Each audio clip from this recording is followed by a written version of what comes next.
I want you to imagine that there's a power flowing into your consciousness. This power flows to and through us, and it never stops. Now, when the power flows into our consciousness, we could call it thought power if you choose. You can think anything you want. You can think anything you want. No one can cause you to think something you don't want to think. What we want to do is learn how to control the flow of this energy. We want to learn how to control the flow of thought energy and let it flow freely to and through us, improving everything with which it connects. You see, we're really in charge of our results. The results that we get in our life can be altered because on a conscious level, you have a choice. You see those two symbols, one's negative, one's positive. There is the power flowing in. You can think anything you want. You can choose to think of what you don't want, or you can choose to think of what you do want. You can look at what's wrong with life, or you can look at what's right with it. You do have a choice. That power, you can build it into anything you choose.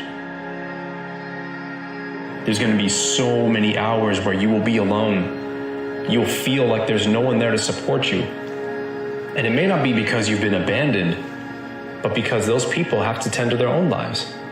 Learning to be self-reliant, learning to stand in front of the fire, to face the crowd head on by yourself is what will rally the troops. That's what brings the reinforcement. So often we say, I'll go if you go. I'll stay if you stay. Be the one that goes. Be the one that steps forward into the fire, unafraid, knowing that it's not because you're going to get burned, but it's because it's going to burn off the old you. Burn off that old you and let the new you shine. You'll find that you're fireproof. You'll find that you're unstoppable. You want to know how strong you are? Let's go test it. You say you love life, you want to live life. I'm going to show you life. Life is beautiful, but you have to accept the good and the bad as being beautiful. You can't accept the good, oh, this is beautiful. Then we lose someone, oh, life sucks. Life is beautiful because life gave us the ability to just know them on our journey in life. We met them. We loved them. We cared about them. They cared about us. That's the purpose of life. Just enjoy what we had while we journeyed through it. Apparently, the stress and the worries and the fear, it arises somewhere. And that somewhere is individually always inside oneself.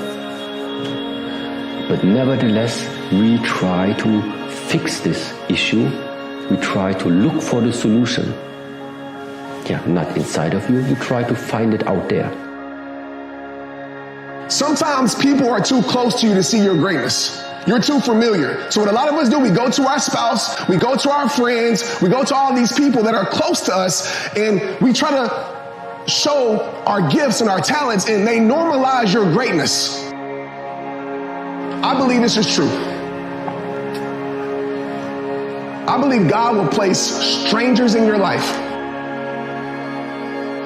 to take you to higher places. So don't be surprised if your support system doesn't come from familiar faces. Don't be surprised if your support system doesn't come from blood, doesn't come from family, doesn't come from the friends you have history with. But they're too close to you. They're too familiar with you. Anything we get familiar with, we get desensitized to. So the mistake that a lot of us make is we go to what's closest to us in proximity when you need to just give it to the world. You need to just give it to the world and let the world validate your vision. I need you to begin to believe in yourself in such a way that nothing can shake it. So what if you take a loss? So what if you've lost something for a moment? That loss is temporary. That L that you took is a lesson.